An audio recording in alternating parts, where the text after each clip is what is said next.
What's up, you guys? Welcome back to my channel. I have such a fun one in store today. I am feeling a lot better and I cannot wait to get back into the swing of things. I thought with Easter right around the corner, we would do an Easter centerpiece, and I am so in love with how this turned out. But make sure you grab the carrots that have the green stem still attached. I just so happened to have a vase that was actually the same height as all of the carrots, which could not have turned out any better. But this is really so easy, you guys. You're just going to take the carrots and just go all around the vase. I actually did end up putting them in the center just because I had a ton more carrots. But if you didn't have that many carrots, you could have always just filled it with a cup or anything to kind of fill it in. After I was done with the carrots, I then took white tulips. You can use any flowers you want. I just thought white tulips because I love them. And you just start filling them in the middle part of it so that you don't see it on the outside. You do not want to see the stem on the outside. You only want to see the carrots. I then did the same thing with chamomile just to add more fullness. And that really is it, you guys. It is such an easy, fun little centerpiece for Easter, and I cannot wait to show it to you guys right now.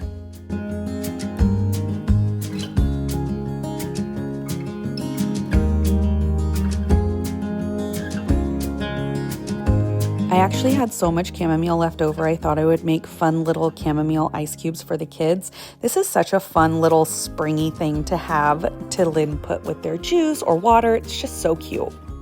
I'm still a little under the weather. I swear whenever I get sick, it really knocks me down for the longest time, but I have so many boxes here that we have to go through because I need to go and recycle them all at the recycler because they are just piling up. But you know that I love to wait to share and open them all with you guys here on the channel. So I have not opened anything. Most of the stuff that's here is all for my bathroom refresh that I hope to do maybe next video or the one before. It's just like a really quick bathroom refresh, so it's not gonna it's gonna take that long. I just had to order the stuff, and now that most of it has came in, we can get started. But I also wanted to share with you guys because Trader Joe's has their $10 olive trees back. I'm a sucker for these because it's such a good deal. If you go to like the local nursery, they charge so much. So of course I had to buy 2 of them. I'm going to use one of them in my bathroom refresh, maybe 2, I'm not really sure, but there was 2 left. And of course I had to have 2. But let's just get going because this is like going to be a little bit of a fun video. I wanted to do the trend that I saw a lot of people do last year where they age a brand new terracotta pot.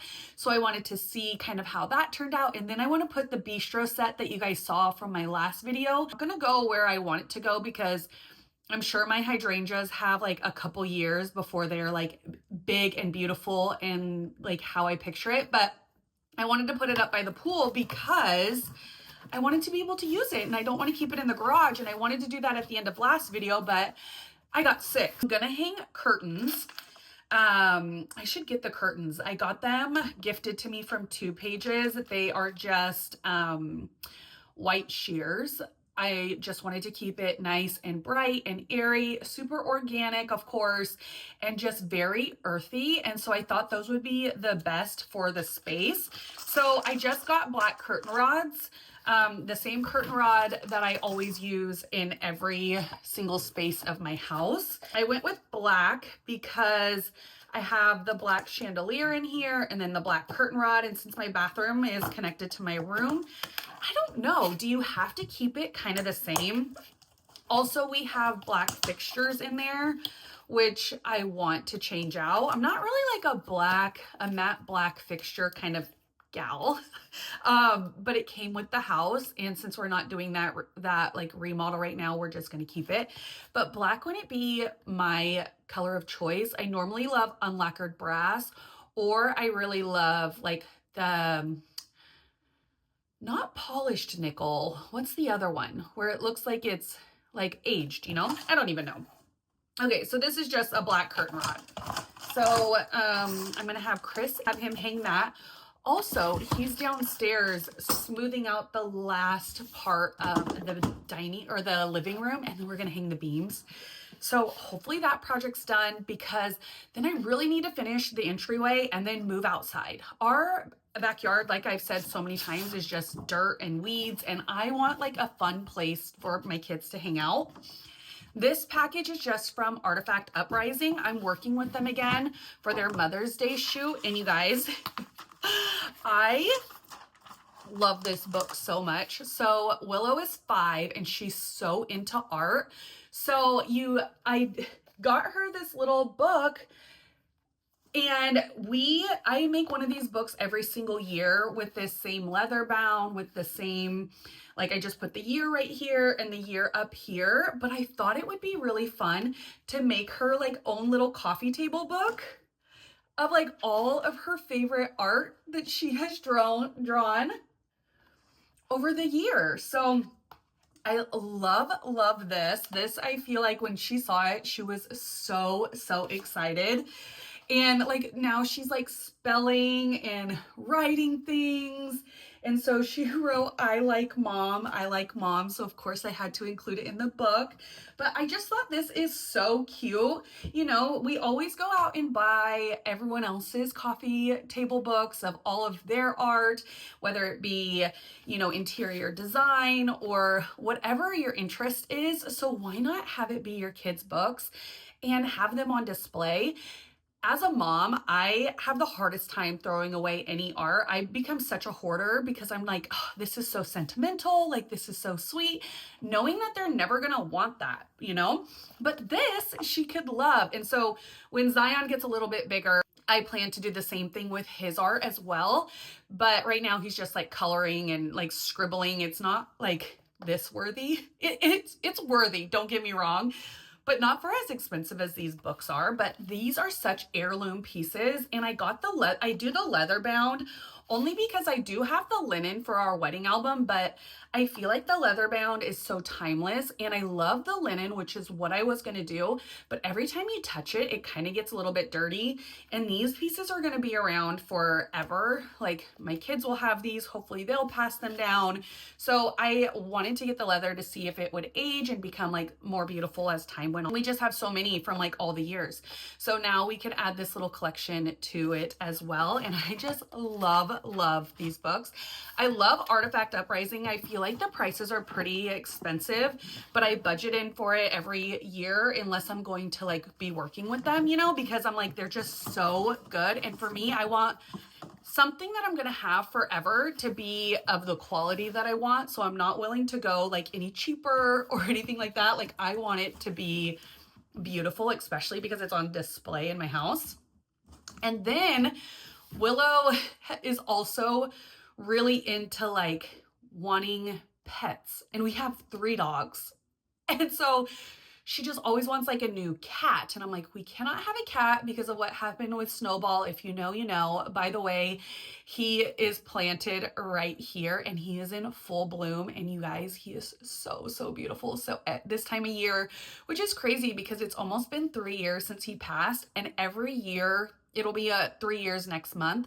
And every year, the month that he passes away, the tree is in like the most beautiful bloom. So I just love to like see him up there. But anyways, she's asking for all kinds of animals and all kinds of stuff. And I'm like, no, we cannot do that. So she wanted a fish. I got this one on Amazon. This tank is actually so beautiful, which I'm so glad I got this one and spent a little bit of money on it, because I originally wanted to put it in her room, and now it's living in the kitchen. So I am so thankful that it is beautiful because it's cute. It's like a cute little piece, and she comes home from school every day and feeds it. So it's kind of good. It like teaches her a little bit of responsibility.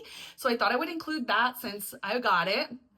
And then I'm so excited to do this little bathroom refresh. I hope that it looks the way that I want it to, like on my mood board.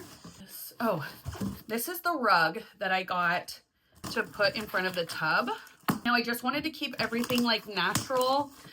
So I hope that it's going to work out, but I also don't want it to be like super matchy. I already have a rattan light hanging above the bathtub that I absolutely love, that I'm not planning to switch. But then I just got like this little bath rug. Let's see, I got it in like an oval because the tub is rectangular. So I wanted to add like a little bit of something else. So, oh yeah, that's actually pretty cute. That's cute. Okay, I love this. There's this one runner from Arvin's collection. I want the long brown runner for like underneath our sinks, but it's out of stock. So that's like why it's been like taking so long, because I really, really want that runner. Okay, I really wanted the Zara side martini table because I'm going to put that behind the tub with the pot that I have showed you before. So I wanted the side table from Zara because I was going to put one of these olives in it, just like this. Put the martini table behind the tub, but it's not tall enough.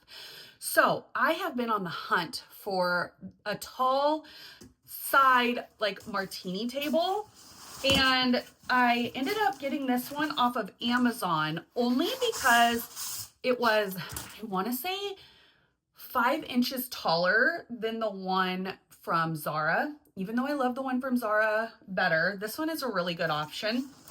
So, oh, it's actually so good. Okay, let's see.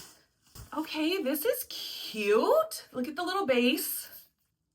I still wish that it was a little bit taller, so I might actually have Chris build me, which you won't see it, build me like a little base so that it stands a little bit taller.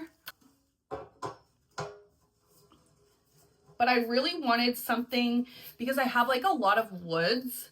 I have a lot of woods and like the rattan and stuff. I wanted something that, like an iron something. This is a good little side table, you guys. This is really, really, really freaking cute. Okay, put the olive on it. That's what I want to see. And that was like another thing, as I couldn't really find a base. Here, I'm gonna have to move the rug. I couldn't really find a base that was big enough to be able to put this pot on. Oh, is it too big? No, I think it's good, you guys. Oh, that is cute. That is really, really cute. Okay, I am excited. Now let's go downstairs. I want to show you how I age terracotta pots. I want to do the things. I am so excited how this aged terracotta DIY turned out, you guys. I am so excited. So I just went to Lowe's, picked up some garden lime, picked up one of these new terracotta pots. So I thought for the first half of the DIY, I would do it inside. Big mistake. The smell of this garden lime smells so horrific. I wish I would have done it outside, but we already started inside. We will move outside at a later date, but I just poured the garden lime in this little container I had and then poured a little bit of water. I just kind of eyeballed it and then I just stirred it. The garden lime starts to get thicker as it starts to absorb the little pebbles. As you can see here, it's starting to get thicker. And then you're just going to take the pot and you're just going to brush it on. You're going to do this until you have one layer all the way around the pot, and then don't forget the saucer as well. But what I've noticed as I was doing this DIY is I actually like my garden lime a lot thicker. So I would let the first coat dry and then I would go back for a second and third, but letting them dry in between and letting the garden lime get thicker every time I go to apply it. Also, don't forget to do this part, the inside of the pot as well. And while my pot was drying, I decided to set up my cute little bistro table outside by the pool. This is not going to be its forever home, but I thought it would be fun and a good way to be able to use it this coming summer.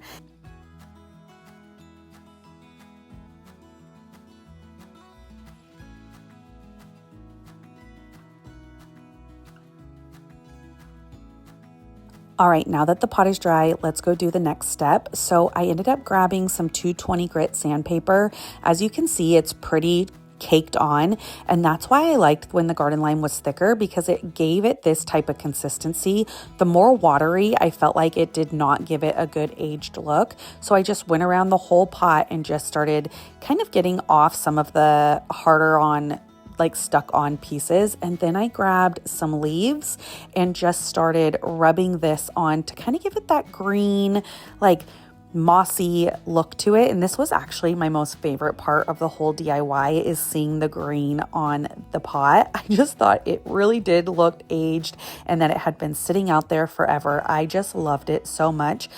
And that's pretty much it, you guys. And then after the end, I just grabbed a matte spray paint and then a matte clear spray paint, shall I say, and just gave it a quick spray. You don't see it here in the video because the sun had already started to go down, but I just gave it a quick little spray and that was it. I cannot wait to show you guys the finished result. I am so in love with this little pot and I cannot wait to see how it ages naturally, but let's go take a peek at how it looks.